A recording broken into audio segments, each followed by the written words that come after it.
I want you to try to hold two very different images in your head right now. Just picture them. Okay. So scene one, it's a classroom in Nairobi. It's hot, it's loud, and it is absolutely packed wall to wall with teenagers. Right. They're fighting for desk space. They're sharing textbooks. And they have this intense energy, this belief that if they just nail the curriculum, the global economy is, waiting for them with open arms. Yeah, that palpable ambition. And then I want you to shift your focus to scene 2. Okay, what's scene 2? It's a hospital ward in Tokyo. It is pristine, it's climate controlled, and it is almost completely silent. A total contrast. Exactly. You might hear a soft digital chime every few minutes because a sensor picked up a patient trying to get out of bed. But there are plenty of patients, and you can walk the entire floor and not see a single human nurse. Wow. Yeah, it's a really jarring contrast when you put them side by side like that. You've got one place that is just overflowing with human potential, but lacking the infrastructure. Mm-hmm. And then another place with, honestly, perfect infrastructure, but they're running out of humans. And usually, when we talk about these things in the news, we treat them as separate stories. Right, and that's the fundamental mistake. They aren't separate stories at all. They are two sides of the same broken coin. Which brings us to today's deep dive. We are jumping back into Jaffar Humayoon's AI Futures series, and today we're unpacking episode 5, which he calls the Demographic Misalignment. Yeah, and for anyone who is just joining us on this journey, maybe a quick refresher on Humayoon's work is in order. Good idea. He is not a futurist in the crystal ball sense. Yeah. He's not trying to tell you what the stock market is going to do next Tuesday. Right? No hot stock tips here. No, definitely not. As he puts it, and this is crucial, AI Futures is not a forecast, it's a framework. He is looking at the deep machinery of civilization. The systemic view. Exactly. Systemic, observant, reflective.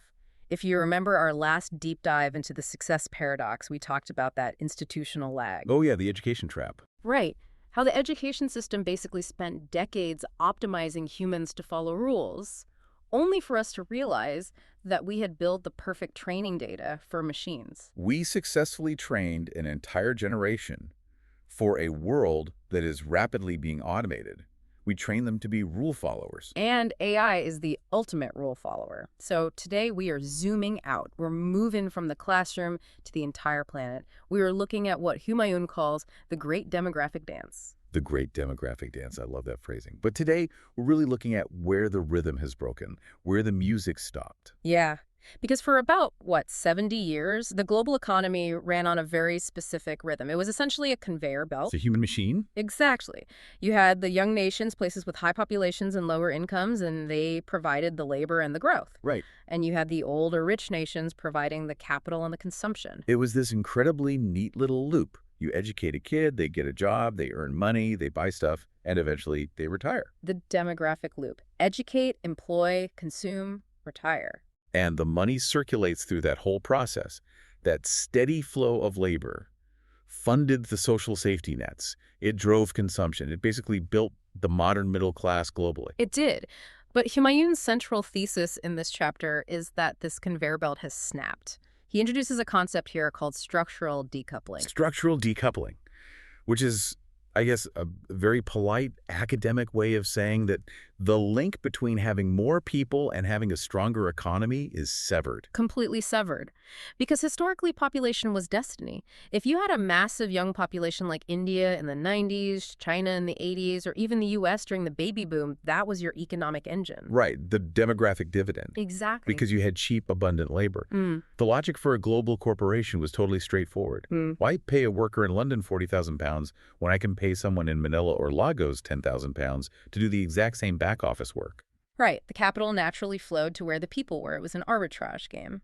But now, in a world of maximum AI adoption, we get this asymmetric pressure. AI enters the chat and creates a situation of structural saturation. Structural saturation. Because why pay someone in Manila 10,000 pounds when I can run an AI agent for $50 a month? Exactly. And the AI agent doesn't need a visa. It doesn't need sleep. It doesn't need onboarding. It doesn't need a retirement plan. It doesn't take a sick day. So AI basically arrived uninvited into a house that was full of people, yet suddenly hollow of opportunity. And that takes us right back to that first image. The youth bulge. Yes. We're talking about nations in Africa, Asia, Latin America, these massive youth populations. And we aren't just talking about robots building cars on an assembly line anymore. We are talking about the white-collar ladder. This is what Humayoon calls the opportunity void. You have millions of students in Nairobi or Jakarta or Bogota, and they are graduating every single year. They're eager. They want to prove their worth. They did everything right. They did. They studied for what we used to call Tier 2 and Tier 3 jobs. Coding, customer support, data analysis, basic accounting. The entry-level rungs of the global economy. Right. The traditional outsourcing model. Because the promise was always, study hard, learn English, learn Python, and you can plug into the global grid. You succeed. But the rules changed while they were studying. Humayoon makes a point to say this is not a failure of ambition. No, not at all. It's an incentive shift. It's the structural saturation of the labor market by non-human agents. Global industries can now achieve Tier 2 and Tier 3 output via AI. So that traditional path of exporting labor or outsourcing your back office, it narrows significantly. It's like an entire generation is just staring at closed doors. Yeah. The traditional economic path has vanished. And that is a really heavy thought for a developing nation. If you can't export your labor, how do you bring money into your economy? That is the pivotal question right now. You have this massive population with incredible energy and capability, but the economic outlet is gone. Okay, so that's the crisis in the global south. Too many hands, not enough work, the opportunity void. Now let's flip the map and look at the other side of this misalignment. The graying nations. Right. Let's go back to that hospital in Tokyo.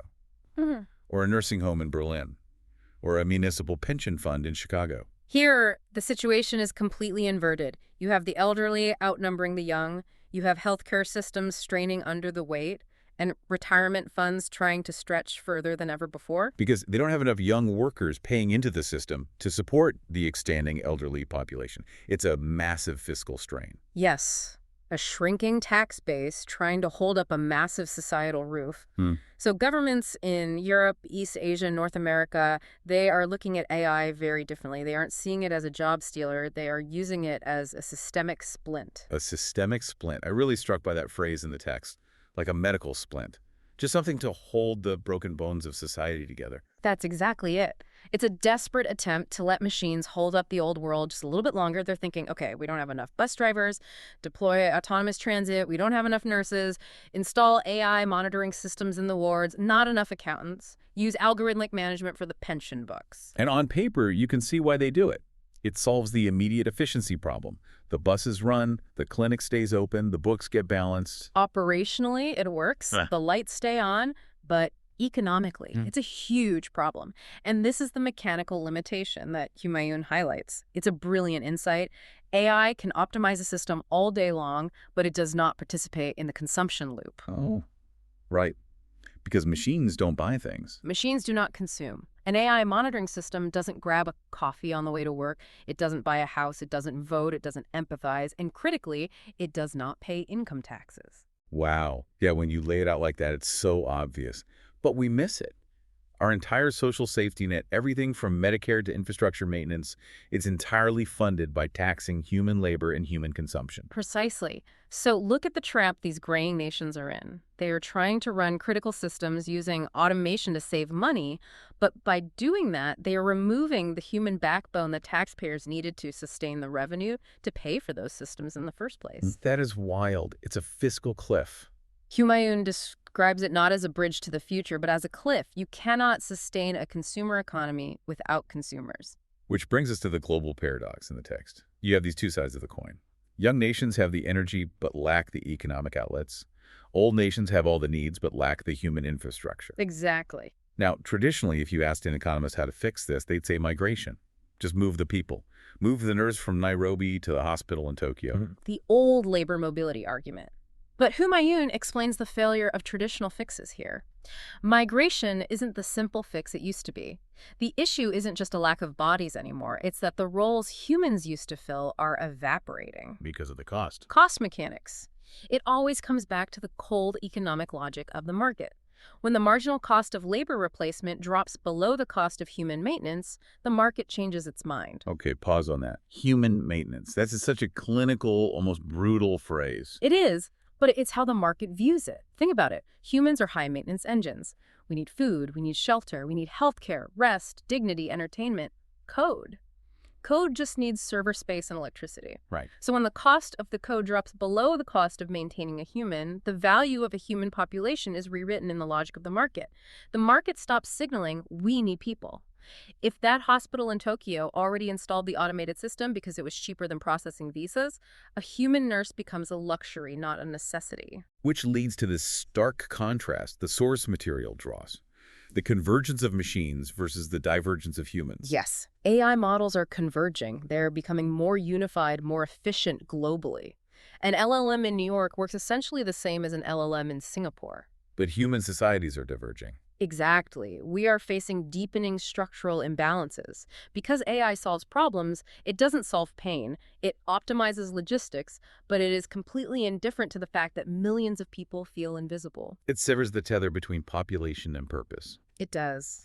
Okay, I want to pivot slightly here to talk about tone, because this is heavy stuff, and I know some of you listening might be feeling a bit of dread right now, but Humayoon is very careful about how he frames this crisis. He is very deliberate with his language. He doesn't use alarmist words. Mm-hmm.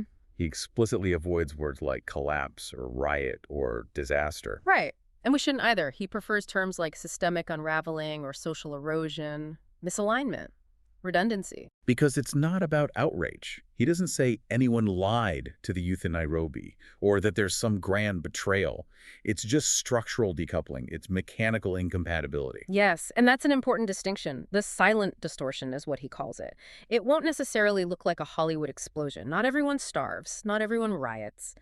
But everyone feels the imbalance. It's that quiet erosion. Yeah. Society unravels a bit because the very definition of value has changed, but our institutions haven't caught up yet. And notice, the text avoids policy recommendations. Humayoon isn't suggesting migration shifts or birth rate incentives. He's simply analyzing the current friction. He gives this conditional warning that I think sums it up perfectly. Let's hear it. He says, if the traditional relationship between labor and survival is not replaced by a new model of value, the demographic mismatch may create a persistent state of social distortion. A persistent state of social distortion. Because right now, in almost every society, labor equals survival.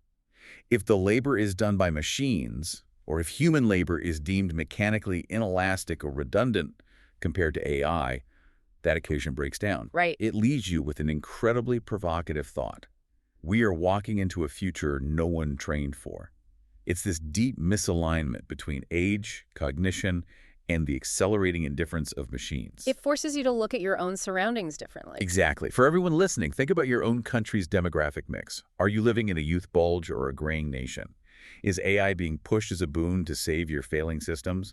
Or is it seen as a curse that's locking people out of the economy? Once you see the demographic dance, you can't unsee it. You really can't.